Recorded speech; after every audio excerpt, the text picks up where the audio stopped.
Hi hello this is Ishara and welcome back to YouTube channel.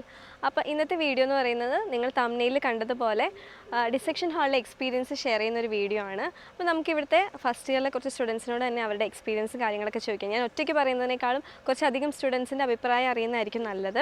അപ്പോൾ നമ്മളിപ്പോൾ ഇവിടെ ഒരു മെഡിക്കൽ ഫീൽഡിലോട്ട് വരുമ്പോൾ അതിപ്പോൾ MBBS ആയാലും BDS ആയാലും നമ്മുടെ ഏറ്റവും എക്സൈറ്റിംഗ് ആയിട്ട് അല്ലെങ്കിൽ നമ്മൾ ഏറ്റവും കൂടുതൽ എന്താണെന്ന് അറിയാൻ ആകാംക്ഷയോടെ വെയിറ്റ് ചെയ്യുന്ന ഒരു സംഭവം എന്ന് പറയുന്നത് ഡിസെക്ഷൻ ഹാളിലെ കാര്യങ്ങളും അതേപോലെ തന്നെ അനാട്ടമി ഒക്കെ ആയിരിക്കും. കാരണം നമ്മൾ സിനിമയിലൊക്കെ കുറേ കണ്ടിട്ട് അതിൻ്റെ കാര്യങ്ങളൊക്കെ നമ്മൾ ഓർക്കുന്നൊക്കെ ഉണ്ടാവും. അപ്പോൾ അങ്ങനത്തെ കാര്യമായാലും എങ്ങനെയായിരിക്കും ഇത് എന്നറിയാൻ എല്ലാവർക്കും ഒരു ആകാംക്ഷയുണ്ടാവും. അപ്പോൾ വരുന്ന കുട്ടികളാണെങ്കിലും അവർക്ക് ഇതൊരു മോട്ടിവേഷൻ പോലെ ആയിക്കോട്ടെ, അല്ലെങ്കിൽ എന്തായാലും എങ്ങനെയായിരിക്കും എന്നുള്ളതൊക്കെ അറിയാൻ താല്പര്യമുള്ള കുട്ടികൾക്ക് വേണ്ടിയിട്ടാണ് നമ്മൾ ഈ വീഡിയോ എടുക്കുന്നത്. അപ്പോൾ നമുക്ക് സ്റ്റാർട്ട് ചെയ്യാം. ഇപ്പോൾ നമ്മുടെ കൂടെ കുറച്ച് ഫസ്റ്റ് ഇയറിലെ സ്റ്റുഡൻസ് ഉണ്ട് കേട്ടോ ഇവിടെ. അപ്പോൾ ഇവരോട് നമുക്ക് അവരുടെ എക്സ്പീരിയൻസ് എങ്ങനെ ഉണ്ടായിരുന്നു കടാവറുമായിട്ടുള്ള എന്നുള്ളത് നമുക്ക് ചോദിച്ചറിയാം. അപ്പോൾ നിങ്ങളൊക്കെ ഇവിടുത്തെ ഫസ്റ്റ് ഇയർ സ്റ്റുഡൻസ് അല്ലേ? ഇപ്പോൾ ഏകദേശം കഴിയാറായി കാണും അല്ലേ? അപ്പോൾ ഇവിടെ വരുന്നതിന് മുമ്പ് നിങ്ങൾ ഈ കടാവറിനെ പറ്റി എങ്ങനെയായിരുന്നു ഇമാജിൻ ചെയ്തിരുന്നത്, അല്ലെങ്കിൽ എക്സ്പീരിയൻസ് എങ്ങനെയായിരിക്കും എന്നാണ് കരുതിയിരുന്നത്? അതേപോലെ തന്നെ ഇപ്പോൾ നിങ്ങൾക്ക് കയറി കഴിഞ്ഞപ്പോൾ എന്താണ് അതിനെപ്പറ്റി ഫീൽ ചെയ്തത്, അല്ലെങ്കിൽ എങ്ങനെ ഉണ്ടായിരുന്നു നിങ്ങളുടെ എക്സ്പീരിയൻസ് ഒന്ന് ഷെയർ ചെയ്യാം. ആദ്യം തന്നെ നിങ്ങളുടെ പേര് പറഞ്ഞൊന്ന് സ്റ്റാർട്ട് ചെയ്തോ കേട്ടോ. എൻ്റെ പേര് അങ്കിത. ഞങ്ങളിവിടെ വന്നിട്ട് ഓൾമോസ്റ്റ് 7 months കഴിഞ്ഞ്. ഇവിടെ കോഴിക്കോട് മെഡിക്കൽ കോളേജിൽ വരുന്നതിന് മുന്നേ ഇവിടുത്തെ ഡിസെക്ഷൻ ഹാൾ എന്ന് പറഞ്ഞാൽ ഭയങ്കര ഹൈപ്പ് ഉള്ളതായിരുന്നല്ലോ. അപ്പോൾ ഞങ്ങൾക്ക് നല്ല എക്സൈറ്റ്മെൻറ്റ് ഉണ്ടായിരുന്നു. ഇവിടെ വന്നു കഴിഞ്ഞിട്ട് ഫസ്റ്റ് നമ്മൾ അനാറ്റമിക്കൊക്കെ പോയപ്പം ആദ്യം വിചാരിച്ചത് ലൈക്ക് ഡിസെക്ഷൻ ഹാളിൽ പോകുന്നതിനെ പറ്റി ആദ്യം മനസ്സിൽ വരുന്നത്. എന്നിട്ട് നല്ല എക്സൈറ്റഡ് ആയിരുന്നു. അത് പേടിയൊന്നും ഉണ്ടായിരുന്നില്ല, കൂടുതൽ എക്സൈറ്റ്മെൻ്റ് ആയിരുന്നു ഉണ്ടായിരുന്നത്. പോയി കഴിഞ്ഞപ്പോൾ ഭയങ്കര എന്താ പറയുക, വിശ്വസിക്കാൻ പറ്റിയില്ല. ഇങ്ങനെ കടാവറിനൊക്കെ നേരിട്ട് കണ്ടപ്പോൾ എപ്പോഴും ഫിലിമിലൊക്കെ കണ്ടിട്ടുള്ള ഇതല്ലേ ഉള്ളൂ. അപ്പോൾ നേരിട്ട് ബോഡിയൊക്കെ കണ്ടപ്പം ഭയങ്കര എക്സൈറ്റഡ് ആയിരുന്നു, ഭയങ്കര റിയലിസ്റ്റിക് ആയിട്ട് തോന്നി. നല്ല എക്സ്പീരിയൻസ് ആയിരുന്നു ആക്ച്വലി. പേടിയൊന്നും തോന്നിയില്ല? പേടിയെക്കാട്ടിലും ഞാൻ പറഞ്ഞില്ല, എക്സൈറ്റ്മെൻ്റ് ആയിരുന്നു കൂടുതലുണ്ടായിരുന്നത്. അങ്ങനെ. എൻ്റെ പേര് ഐശ്വര്യ, എറണാകുളത്ത് നിന്ന് വരുന്നത്. എനിക്ക് ഫസ്റ്റ് എക്സൈറ്റ്മെൻ്റ് ഒക്കെ തന്നെയായിരുന്നു. പിന്നെ ഒരു പേടി, ഡെഡ് ബോഡീസ്, അങ്ങനെ ഒരു പേടി ഉണ്ടായിരുന്നു. അതേ പേടിയോട് തന്നെയാണ് പോയത്. വിത്ത് എക്സൈറ്റ്മെൻറ്റ് തന്നെയാണ്. കയറി ചെന്നപ്പോൾ ഫുൾ കുറേ ഡെഡ് ബോഡീസ്, ആ ഒരു സ്മെല്ല്, അങ്ങനെ ഫുൾ പേടിച്ച്. എക്സൈറ്റ്മെൻറ്റിൽ കൂടുതൽ പിന്നെ പേടിയായി. പിന്നെ ഫുൾ പേടിയായി കുറച്ചാൾ. പിന്നെ കുറച്ചാളെ അത് നീണ്ടു പോയുള്ളൂ. പേടിയോടെ തന്നെ പിന്നെ 2-3 ദിവസമൊക്കെ പോയി അത് പിന്നെ യൂസ്ഡായി. ഇപ്പം വലിയ പ്രശ്നമൊന്നുമില്ല. തല ഇറങ്ങിയോ ആദ്യത്തെ ദിവസം അവിടെ ചെന്നപ്പോൾ? കുറച്ച് പേര് തല ആണോ? ഇപ്പം യൂസ്ഡായി. ഇപ്പം വലിയ പ്രശ്നമൊന്നുമില്ല. ഇപ്പം എല്ലാം ഓക്കെ. ഇപ്പം മാറ്റങ്ങളൊന്നുമില്ല. ഡിസെക്ഷനുകളും ഒക്കെ ഒരു. നിങ്ങളവിടെ ചെന്നപ്പോൾ നിങ്ങളോട് എന്തൊക്കെയാണ് സ്ട്രിക്റ്റ് റൂൾസ് ആയിട്ട് പറഞ്ഞിട്ടുണ്ടായിരുന്നത്? ഡിസെക്ഷൻ ഹാളിൽ കയറുമ്പം എങ്ങനെയായിരിക്കണം എന്നൊക്കെ ടീച്ചേഴ്സ് എന്തെങ്കിലും പറഞ്ഞിട്ടുണ്ടാവില്ലേ? എപ്പോഴും അത് റെസ്പെക്റ്റ് ചെയ്യാന്ന് പറയും. കഡാവേഴ്സിനെ റെസ്പെക്റ്റ് ചെയ്യുക, അതാ ഫസ്റ്റ് ഓഫ് ഓൾ നമ്മൾ നോക്കേണ്ടത് പറഞ്ഞ്. പിന്നെ നമ്മുടെ ഹൈജീൻ നമ്മൾ എല്ലാം സെക്യൂർഡ് ആയിരിക്കണം. ഗ്ലൗസ് യൂസ് ചെയ്യുക, മാസ്ക് യൂസ് ചെയ്യുക, അങ്ങനെയുള്ള കാര്യങ്ങളൊക്കെ പറഞ്ഞു. മുടി എപ്പോഴും പുട്ടപ്പ് ചെയ്യുക, അങ്ങനെ നമ്മുടെ ഹൈജീൻ പരമായിട്ടും. പിന്നെ കെഡാവറിനെ നമ്മൾ റെസ്പെക്റ്റ് ചെയ്യണം, അങ്ങനെയുള്ള കാര്യങ്ങളൊക്കെ തന്നെ പറഞ്ഞു. ഒരു കെഡാവറിക്ക് ഓത്തൊക്കെ ഉണ്ടായിരുന്നു, അതൊക്കെ കഴിഞ്ഞിട്ടാ. ഓക്കെ. എൻ്റെ പേര് ഷെന, ഞാൻ വരുന്നത് മലപ്പുറത്തു നിന്നാണ്. ഫസ്റ്റ് ഓഫ് ഓൾ എക്സൈറ്റ്മെൻറ്റ് കൂടെ തന്നെ നല്ലൊരു പേടി ഉണ്ടായിരുന്നു എനിക്ക്. അങ്ങനെ ഡിസെക്ഷൻ ഹാളിൽ ഫസ്റ്റ് ടൈം ആക്കി കയറുമ്പോൾ ഫുൾ മാസ്ക്, ഗ്ലൗസ്, എല്ലാവരും മാസ്കൊക്കെ ധരിച്ച് ഗ്ലൗസൊക്കെ ധരിച്ച് അങ്ങനെയൊക്കെ കയറി. പിന്നെ കയറി ചെല്ലുമ്പോൾ തന്നെ ഒരുപാട് ഓൾമോസ്റ്റ് 20 സംതിങ് കഡാവേഴ്സൊക്കെ ഇങ്ങനെ നിൽക്കുന്നു. ആദ്യമൊക്കെ ഭയങ്കര ഒരു പേടി പോലെ തോന്നി. ഈവൻ 2 പിള്ളേർ തല ഇറങ്ങി വീയൊക്കെ ചെയ്തു. അങ്ങനെയൊക്കെ ഭയങ്കര ഇഷ്യൂസൊക്കെ ഉണ്ടായി. പിന്നീട് അതിനോട് യൂസ്ഡായി. ആദ്യമൊക്കെ മാസ്ക് വെക്കാതെ അതിലേക്ക് കയറുന്നതിനെ പറ്റി ഞങ്ങൾക്ക് ചിന്തിക്കാൻ പോലും പറ്റില്ലായിരുന്നു. പിന്നെ ഞങ്ങളതിനോട് മാസ്ക് വെക്കാൻ കാരണം എന്താ? ഫോർമാലിൻ്റെ സ്മെല്ലൊക്കെ കാരണം ചില പിള്ളേർ വോമിറ്റ് ചെയ്യുന്ന ഇഷ്യൂസൊക്കെ ഉണ്ടായിട്ടുണ്ട്. പിന്നെ നമ്മൾ ഈ ഫിഗറൊക്കെ എന്ന് പറഞ്ഞാൽ നമ്മൾ ടെക്സ്റ്റിലൊക്കെ നോക്കുമ്പോൾ ഇങ്ങനെ ആർട്ടറി റെഡ്, വെയിൻ ബ്ലൂ അങ്ങനെയൊക്കെ പഠിച്ചിട്ടാണ് പോകുന്നത്. അവിടെ ചെല്ലുമ്പം എല്ലാം ഒരുപോലെ തോന്നും. ഈവൻ നെർവ്സ് ആവട്ടെ, ആർട്ടറി ആവട്ടെ, വെയിൻ ആവട്ടെ, ഒന്നും നമുക്ക് ആ കടകൾ ഡിസ്റ്റിങ്വിഷ് ചെയ്യാൻ പറ്റില്ല. പിന്നെ അങ്ങനെയൊക്കെ. ഓക്കെ. എന്താടാ പേര്? റിൻഷിത, കോഴിക്കോട് നിന്നാണ് വരുന്നത്. ഫസ്റ്റ് ഇയർ ആണല്ലേ? അപ്പോൾ ഡിസെക്ഷൻ ഹാളിലെ എക്സ്പീരിയൻസ് ഒന്ന് ഷെയർ ചെയ്യോ? കടാവറൊക്കെ ആയിട്ട് എങ്ങനെയായിരുന്നു? ഇയാൾക്ക് പേടിയുണ്ടായിരുന്നോ? ഇല്ല, അത്ര പേടിയൊന്നും ഇല്ലായിരുന്നു. പക്ഷെങ്കിൽ നമ്മുടെ കൂട്ടുകാരൊക്കെ പുറത്തുനിന്ന് ഇങ്ങനെ പറഞ്ഞിരുന്നു, കടാവറിൻ്റെ കാണുമ്പോൾ ഭയങ്കര പേടിയാവും, അല്ലെങ്കിൽ ഫോർമാലിൻ്റെ സ്മെല്ലൊക്കെ ഭയങ്കരമായിട്ട് ഇറിറ്റേറ്റിംഗ് ആയിരുന്നു, അങ്ങനെയൊക്കെ പറഞ്ഞിരുന്നു. അപ്പോൾ ഫസ്റ്റ് ടൈം നമ്മൾ പോകുമ്പോൾ തന്നെ ഒരു എക്സൈറ്റ്മെൻറ്റും ഒരു പേടി ഒരു കൈൻഡ് ഓഫ് ഇതുണ്ടായിരുന്നു. കാരണം ആദ്യമായിട്ടല്ലേ നമ്മൾ ഒരു ബോഡി കാണുന്നത്. അതും ബോഡി ഫോർമാലിനൊക്കെ ഇട്ട് കുറച്ച് ബ്ലാക്ക് ആയിട്ടൊക്കെ ആകുമ്പോൾ ഭയങ്കര ഇതാവുന്നൊക്കെ കേട്ടിരുന്നു. അപ്പോൾ പേഴ്സണലി കണ്ടപ്പോൾ ഇതുവരെ കാണാത്തൊരു സാധനം കാണുമ്പം ഉണ്ടാവുന്ന ഒരു ഫീലിംഗായിരുന്നു. പക്ഷേ ഫോർമാലിൻ്റെ സ്മെല്ലൊന്നും അത്ര ഇതായിട്ട് ഫീൽ ചെയ്തില്ല. പേഴ്സണലി എനിക്കത്ര പേടിയൊന്നും വന്നില്ല. പക്ഷേ ഭയങ്കര ഒരു എക്സൈറ്റ്മെൻറ്റ് ഉണ്ടായിരുന്നു. കാരണം ഹ്യൂമൻ ബോഡി തന്നെ ഭയങ്കര കോംപ്ലക്സ് ആണല്ലോ. അപ്പോൾ അത് അതിൻ്റെ ഉള്ളിൽ കാണുക എന്ന് പറഞ്ഞാൽ തന്നെ കുറേ കാര്യങ്ങളുണ്ട്, കുറേ വെയിൻസ് ഉണ്ട്, ഓർഗൻസ് ഉണ്ട്. നമ്മളൊരിക്കലും നമ്മളെ ബോഡീൻ്റെ ഉള്ളിൽ കാണുന്നില്ലല്ലോ. അപ്പോൾ അത് കാണുമ്പോഴുള്ള ഒരു എക്സൈറ്റ്മെൻറ്റും കാര്യങ്ങളൊക്കെ ഉണ്ടായിരുന്നു. പിന്നെ ശീലമായി, പാർട്ട് ഓഫ് ലൈഫായി. അപ്പോൾ ഇനി നമുക്ക് ഇത് ഓൾറെഡി ഫസ്റ്റ് ഇയർ കഴിഞ്ഞ് ഇപ്പോൾ സെക്കൻഡ് ഇയർ കയറിയ കുറച്ച് സ്റ്റുഡൻസ് ആണ്. അപ്പം പഴയ കുറച്ച് എക്സ്പീരിയൻസ് ആണെങ്കിലും ഷെയർ ചെയ്യുന്നതിൽ ബുദ്ധിമുട്ടുണ്ടാവില്ല.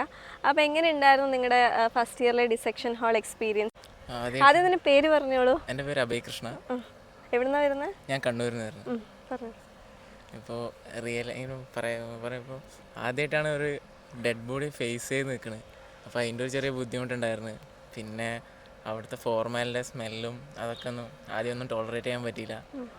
പിന്നെ അത് യൂസ്ഡായി വന്ന് എക്സ്പീരിയൻസ് എങ്ങനെ പറയുമ്പോൾ ആദ്യമൊക്കെ നമുക്ക് ചെറിയൊരു പ്രശ്നം ഉണ്ടാവും. പിന്നെ പോകുമ്പോൾ അതൊരു ഓക്കെ ആയിട്ട് തോന്നും. വലിയ കുഴപ്പമൊന്നുമില്ലായിട്ട് തോന്നിയില്ല. പിന്നെ പഠിക്കാൻ എങ്ങനെ ഉണ്ടായിരുന്നു അനാട്ടമി? പഠിക്കാൻ അത്യാവശ്യം പറയാലോ, നല്ല ടഫ് തന്നെയാണ്. എല്ലാ നെർവ്സും മസിൽസും അതിൻ്റെ അറ്റാച്ച്മെൻറ്റും അങ്ങനത്തെ കാര്യങ്ങളൊക്കെ പഠിക്കാൻ അത്യാവശ്യം ഹാർഡാണ്. ബട്ട് മനസ്സിലാക്കിയാൽ നല്ല വൃത്തിക്ക്. ഒരുപാട് ചിലവർക്ക് ഭയങ്കരമായിട്ട് ഇഷ്ടമായിരിക്കും അനാട്ടമി, ചിലവർക്ക് ഇഷ്ടപ്പെടില്ല. അപ്പോൾ എങ്ങനെയായിരുന്നു? ഇയാൾക്ക് എങ്ങനെയായിരുന്നു? എനിക്ക് പൊതുവെ അത്യാവശ്യം ടഫായിരുന്നു. നോർമൽ ഒരു ആവറേജ് ലെവൽ. പേര് പറഞ്ഞോളൂ. എന്താണ് പേര്? എൻ്റെ പേര് ദീപിക. ഞാൻ കോഴിക്കോട് നിന്ന് വരുന്നു.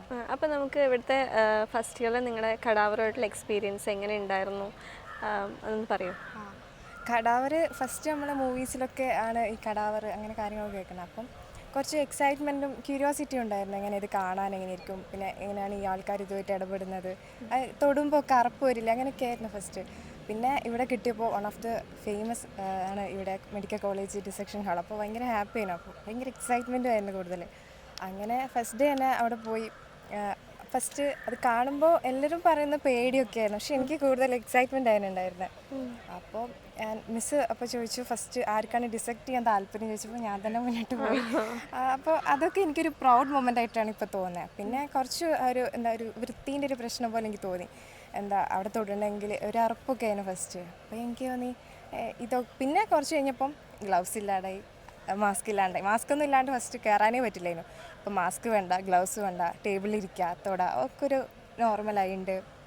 പിന്നെ ഈ ഓസ്ലർ മൂവിയൊക്കെ ഇറങ്ങിയപ്പോൾ നമ്മൾ ഭയങ്കര പ്രൗഡായിട്ടൊരു വിഷ്വൽസ് ഒക്കെ കണ്ടു കഴിഞ്ഞപ്പോൾ ഭയങ്കരമായിട്ടും റിലേറ്റ് ചെയ്യാൻ പറ്റും. ഫ്രണ്ട്സ് ആയാലും എല്ലാവരും ചോദിക്കട്ടാ നീ അവിടെ അല്ലടാ, അപ്പോൾ നിനക്കത് ഒക്കെ എക്സ്പീരിയൻസ്. അപ്പോൾ ഞങ്ങൾ ഭയങ്കര പ്രൗഡായിട്ട് അറിയാം ഇവിടുത്തെ സ്റ്റുഡൻ്റ് ആണ്. അപ്പം ഞങ്ങൾക്കതൊക്കെ എവിടെയാണ് ഞങ്ങൾ വീട്ടിലാണെങ്കിൽ നമ്മളിത് കാണുമ്പോൾ പറയാം അമ്മ ഞാനിവിടെയാണ്, ഇവിടുന്നാണ് ഡിസെക്റ്റ് ചെയ്യുന്നത്. അപ്പോൾ ഭയങ്കര പ്രൗഡായിട്ട് തോന്നി.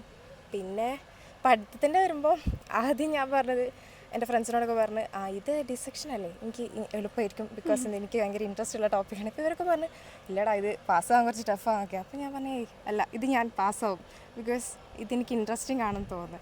പിന്നെ അങ്ങോട്ട് നെർവ് വന്ന് ഓരോന്ന് വന്നപ്പോൾ ഓക്കേടാ അങ്ങനെ മനസ്സിലായി കുറച്ച് ടഫാണ്, കുറച്ച് വർക്ക് ചെയ്യണം ഈ അനാട്ടമി. പിന്നെ പക്ഷെ ഇൻട്രസ്റ്റിംഗ് ആണെങ്കിൽ അടിപൊളിയാണ്, എല്ലാം അടിപൊളിയായിരിക്കും. ആ ഒരു എക്സ്പീരിയൻസും എല്ലാം തന്നെ മിസ് ചെയ്യും ശരിക്കും. ഫസ്റ്റ് ഇയറിൽ കഴിഞ്ഞാൽ വളരെ മിസ് ചെയ്യുന്നൊരു കാര്യമായിരിക്കും നമ്മുടെ ഈ ഡിസെക്ഷൻ ഹാൾ എന്ന് പറയുന്നത്. ഇത്രയൊക്കെ തന്നെ. നീ ഇത് ഇവിടുന്ന് ഈ ഡെഡ് ബോഡിയിൽ ചെയ്തിട്ട് ഒറിജിനലായിട്ട്, അതായത് ലൈവായിട്ടുള്ള പേഷ്യൻസിൽ ചെയ്യുന്നതിനെ പറ്റി അങ്ങനെയൊക്കെ ചിന്തിച്ചിട്ടുണ്ടോ? ഉണ്ട്. അത് ഒട്ടും ആലോചിക്കാൻ പോലും പറ്റുന്നില്ല എങ്ങനെയാണ് അഗെയിൻ നമ്മളത് ചെയ്യുന്നത്. ഇവിടെ നമുക്ക് ബ്ലഡ് ഫീൽഡ് അങ്ങനെയൊന്നും ഇല്ലല്ലോ. അപ്പോൾ ഞങ്ങൾ ആലോചിച്ചിട്ടുണ്ട് എങ്ങനെ ആയിരിക്കും. അതും ഒരു ക്യൂരിയോസിറ്റി, പക്ഷെ അതൊരു ചെറിയ പേടിയുണ്ട്. ജീവനുള്ളതല്ലേ ഇത്, ശരിക്കും ജീവനില്ലാത്തതുകൊണ്ട് തന്നെ നമുക്കൊരു ജസ്റ്റ് തൊടുമ്പോൾ ആദ്യം ഒരു മനുഷ്യനാണ്, ജീവിച്ചിരുന്ന ആളാണെന്നൊക്കെയുള്ളൊരു കൺസെപ്റ്റ് ആയിരുന്നു. അറിയില്ല. ഓക്കെ, എന്തായാലും നമുക്ക് നോക്കാം. എൻ്റെ പേര് തൃഷ. എനിക്ക് ഫസ്റ്റ് ടൈം കയറി വരുമ്പോഴത്തേക്കും ആദ്യം ഡിസെക്ഷൻ ഹാളിലോട്ട് വന്ന സമയത്തൊക്കെ എനിക്ക് കയറി ചെന്ന് കഴിയുമ്പോഴത്തേക്കും സൈഡിലൊക്കെ കടാവറൊക്കെ കിടപ്പുണ്ട്. അപ്പം ഇങ്ങനെ നോക്കി ഞങ്ങൾ ഞങ്ങളുടെ ടേബിളിൽ കൂട്ടുകാരൊക്കെ നോക്കിക്കൊണ്ട് നിൽക്കുക. അപ്പോൾ ഫസ്റ്റ് ടൈം എല്ലാവരും കൂടെ നേരം നിന്നിട്ട് എല്ലാവർക്കും എങ്ങനെ സത്യം പറഞ്ഞാൽ ചിലരൊന്നും ഇതിലോട്ട് നോക്കുന്ന പോലും ഇല്ലായിരുന്നു. അപ്പോൾ നമ്മളിങ്ങനെ നോക്കിയൊക്കെ കഴിഞ്ഞിട്ട് പിന്നെ ആരാ ഡിസെക്റ്റ് ചെയ്യുന്നതെന്നൊക്കെ മാം ചോദിച്ചു കഴിഞ്ഞപ്പോഴത്തേക്കും ഒരാൾ ഫ്രണ്ടിൽ വന്നു. അപ്പോൾ നമ്മൾ കൂടെ 2-3 പേരെല്ലാവരും കൂടെയാണ് ചെയ്തത്. അപ്പോൾ ആദ്യം ഇങ്ങനെ ഡിസെക്റ്റ് ചെയ്യാൻ വേണ്ടി പിടിക്കുമ്പോഴത്തേക്കും ഒരു പേടിയുണ്ടായിരുന്നു. മുറിക്കാൻ വേണ്ടി പോകുമ്പോഴത്തേക്കും ഒരു ഇതാണല്ലോ, ഒരു ശരീരമാണല്ലോ എന്നൊക്കെ ഓർത്തിട്ടുള്ളൊരിതുണ്ടായിരുന്നു. പിന്നെ അത് കഴിഞ്ഞപ്പോഴത്തേക്കും അത് ഭയങ്കര കാഷ്വലായി. പിന്നെ നമുക്ക് ഡിസെക്ഷൻ വരുമ്പോഴത്തേക്കും 2-3 പേരൊക്കെ ആയിരിക്കുമല്ലോ ചെയ്യുന്നത്. അപ്പോൾ എൻ്റെ ഓരോ ആൾക്കാർക്കും ഓരോന്നായിട്ടായിരിക്കുമല്ലോ കിട്ടുക. അപ്പോൾ പിന്നെ ചിലരിപ്പോൾ ഡിസെക്റ്റ് ചെയ്ത് വെക്കുമ്പോഴത്തേക്കും നെർവ്സും കാര്യങ്ങളൊക്കെ നമുക്ക് എവിടെ കൊണ്ട് ഏതാണെന്നൊക്കെ ഉള്ളത് മനസ്സിലാക്കാൻ കുറച്ച് ബുദ്ധിമുട്ടൊക്കെ ഉണ്ടായിരുന്നു. പിന്നെ ഇതായി. പിന്നെ ഫോർമാലിൻ്റെ സ്മെല്ല് അതായിരുന്നു പ്രശ്നം. കയറി ചെന്ന് കഴിയുമ്പോഴത്തേക്കും ആദ്യം അത്ര സ്മെല്ലായിരുന്നു. പിന്നെ ഡിസെക്റ്റ് ചെയ്ത് കുറച്ച് നാൾ കഴിയുമ്പോഴത്തേക്കും ആ സ്മെല്ലിങ്ങനെ മൂക്കിലോട്ട് അടിച്ചു തരുമ്പോൾ നമുക്ക് ഈ തലവേദനയും ഈ കണ്ണെരിച്ചിലും അങ്ങനത്തെ കുറേ കാര്യങ്ങളൊക്കെ ഉണ്ടായിരുന്നു. പിന്നെ അത് കഴിയുമ്പോഴത്തേക്കും ഇത് കഴിഞ്ഞിട്ട് നമ്മൾ ചായ കുടിക്കാനൊക്കെ ഇരിക്കുമ്പോഴത്തേക്കും ആ ഒരു സ്മെല്ലിടയ്ക്ക് ഇങ്ങനെ വരുന്ന പോലെയൊക്കെ നമുക്ക് കഴിഞ്ഞിട്ട് ഫുഡ് കഴിക്കുമ്പോഴത്തേക്കും ആ ഒരു സ്മെല്ല് ഇങ്ങനെ വരുന്ന പോലെ തോന്നും. പിന്നെ ഈ ഡിസെക്ഷൻ ഹാളിൻ്റെ ഫ്രണ്ടിൽ നിന്ന് വരുമ്പോഴത്തേക്ക് ആ സ്മെല്ല് വരുന്നതായിരിക്കും. അപ്പോൾ ആദ്യമൊക്കെ ഭയങ്കര ഇൻട്രസ്റ്റ് ആയിരുന്നു, ഭയങ്കര എക്സൈറ്റ്മെൻ്റ് ഒക്കെ ആയിരുന്നു. പിന്നെ അങ്ങോട്ട് കയറി ചെല്ലുമ്പോൾ ആ സ്മെല്ല് ഓർത്തിട്ട് പോകണമെന്നുള്ളൊരിതുണ്ടായിരുന്നു. പിന്നെ ഇപ്പോൾ അതും കുഴപ്പമില്ല. ഇപ്പോൾ ആ തൊട്ടടുത്തുള്ളവിടത്ത് എനിക്ക് ഇരിക്കുകയൊക്കെ ചെയ്യും. ഓക്കെ, ഇനി ഡിസെക്ഷൻ ഹാളിൽ നമുക്ക് വെറുതെ ഒരു ബോഡി കിട്ടിക്കഴിഞ്ഞാൽ ഒരു കാര്യമില്ല. മെയിനായിട്ടും അവിടുത്തെ ടീച്ചേഴ്സ്, അതായത് നമുക്ക് പറഞ്ഞു തരുന്ന ആൾക്കാരാണ് ഏറ്റവും ഇമ്പോർട്ടൻ്റ് ആയിട്ടുള്ളത്. കാരണം അവർ നമുക്ക് എങ്ങനെയാണോ ഇത് പറഞ്ഞു തരുന്നത്, പഠിപ്പിച്ചു തരുന്നത്, അതിനനുസരിച്ച് നമുക്ക് കാര്യങ്ങൾ മനസ്സിലാവുള്ളൂ. അപ്പോൾ അങ്ങനെ അവിടുത്തെ ടീച്ചേഴ്സ് എങ്ങനെ ഉണ്ടായിരുന്നു, എന്തായിരുന്നു അതുമായിട്ടുള്ള എക്സ്പീരിയൻസ്? ടീച്ചേഴ്സ് നല്ല സപ്പോർട്ടീവായിട്ട് നന്നായിട്ട് എക്സ്പ്ലെയിൻ ചെയ്ത് തരാൻ പറ്റുമായിരുന്നു. ഞങ്ങൾക്ക് തന്നെ ഒരു ഐഡിയ ഇല്ലാത്തൊരു ഫീൽഡാണ് ഇങ്ങനെ ഡിസെക്ഷനൊക്കെ ആദ്യമായിട്ടാണല്ലോ നമ്മൾ. അപ്പം ഈ ടീച്ചേഴ്സൊക്കെ നന്നായി വൃത്തിയായിട്ട്, PGs ആണെങ്കിലും കോർഡിനേറ്റേഴ്സ് എല്ലാവരും അടിപൊളിയായിട്ട് നമുക്ക് വേണ്ടത്ര കാര്യങ്ങളെല്ലാം ചെയ്തു തന്നിട്ടുണ്ട്. എക്സാം കറക്റ്റ് ടൈം ആകുമ്പോൾ എക്സാം വെക്കും. ഈ പ്രാക്ടിക്കൽ എക്സാം ആകുമ്പോൾ അതിൻ്റെ തലേന്ന് വന്ന എല്ലാം കറക്റ്റ് ഒരുപാട് ഡെഡിക്കേറ്റഡ് ആയിട്ട് ചെയ്തിട്ട് പോലും എനിക്ക് തോന്നിയിട്ടുണ്ട്. അപ്പോൾ ഇവിടെ നമ്മുടെ CMCയുടെ ഡിസെക്ഷൻ ഹാൾ എന്ന് പറയുന്നത് ഇവിടുത്തെ 3ാമത്തെ നിലയിലാണ് കേട്ടോ. ആൻഡ് ഡിസെക്ഷൻ ഹാളിൽ അങ്ങനെ ഉള്ളിലോട്ട് കയറി നമുക്ക് വീഡിയോസ് ഒന്നും എടുക്കാൻ പറ്റില്ല. ആൻഡ് ഇപ്പോൾ കോളേജിൻ്റെ ടൈം കഴിഞ്ഞതാണ്, അപ്പോൾ എന്തായാലും അത് ഓപ്പണും ആയിരിക്കില്ല. അതുകൊണ്ട് അങ്ങനത്തെ വീഡിയോസ് ഞാനിവിടെ എന്തായാലും പോസ്റ്റ് ചെയ്യുന്നില്ല.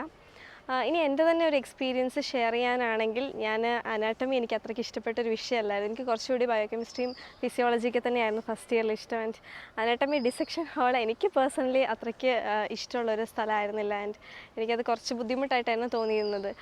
കുറച്ച് കുട്ടികൾക്കെങ്കിലും തോന്നിയതുപോലെ ഫോർമാലിൻ്റെ സ്മെല്ല് എനിക്ക് ഒട്ടും അക്സെപ്റ്റ് ചെയ്യാൻ പറ്റാറുണ്ടായിരുന്നില്ല. ഞാൻ എക്സ്പെക്റ്റ് ചെയ്ത പോലെ ആയിരുന്നില്ല. പിന്നെ ഒരു ബ്ലഡ്ലെസ് ഫീൽഡ് ആയിരിക്കുന്നത് ഞാൻ ഒട്ടും വിചാരിച്ചില്ല. അതെനിക്കത്ര വിവരമില്ലാത്തതുകൊണ്ടായിരുന്നു. എന്നാലും ഞാൻ അത്രയ്ക്ക് അതിൽ കംഫർട്ടബിൾ ആയിരുന്നില്ല. പക്ഷേ അത് എല്ലാവരുടെയും കേസല്ല കേട്ടോ. വളരെ എൻജോയ് ചെയ്ത് ഡിസെക്റ്റ് ചെയ്തുകൊണ്ടിരുന്ന ഒരുപാട് പേര് എൻ്റെ കൂടെ തന്നെ ഉണ്ടായിരുന്നു. അപ്പോൾ എങ്ങനെയായിരിക്കും നിങ്ങളുടെയൊക്കെ എക്സ്പീരിയൻസ് നമുക്ക് പറയാൻ പറ്റില്ല. അത് കുറച്ചും കൂടി സബ്ജക്റ്റീവാണ്, ഓരോരുത്തരെ ഡിപ്പെൻഡ് ചെയ്തിരിക്കും. എന്നാലും നിങ്ങൾക്ക് ഇതേപോലെ എന്തെങ്കിലും എക്സ്പീരിയൻസ്, നിങ്ങൾ ഓൾറെഡി MBBSോ BDSോ അങ്ങനെ എന്തെങ്കിലും മെഡിക്കൽ ഫീൽഡിലുള്ള കുട്ടികളാണെങ്കിൽ നിങ്ങളുടെ എക്സ്പീരിയൻസ് നിങ്ങൾക്ക് കമൻറ്റ് ബോക്സിൽ അറിയിക്കാം, ഷെയർ ചെയ്യാവുന്നതാണ്. അപ്പോൾ ഇന്നത്തെ വീഡിയോ ഞാനിവിടെ വൈൻഡപ്പ് ചെയ്യാണ്. നിങ്ങൾക്ക് ഈ വീഡിയോ ഇഷ്ടമായെങ്കിൽ ഇത് ലൈക്ക് ചെയ്യാനും ഷെയർ ചെയ്യാനും കമൻറ്റ് ചെയ്യാനും മറക്കരുത്. അതോടൊപ്പം ചാനൽ കാണുന്ന ആരെങ്കിലും ഇത് സബ്സ്ക്രൈബ് ചെയ്തിട്ടില്ലെങ്കിൽ please to subscribe my channel. അടുത്ത ദിവസം വേറെ വീഡിയോ ആയിട്ട് വീണ്ടും കാണാം. അതുവരെയ്ക്കും ബൈ.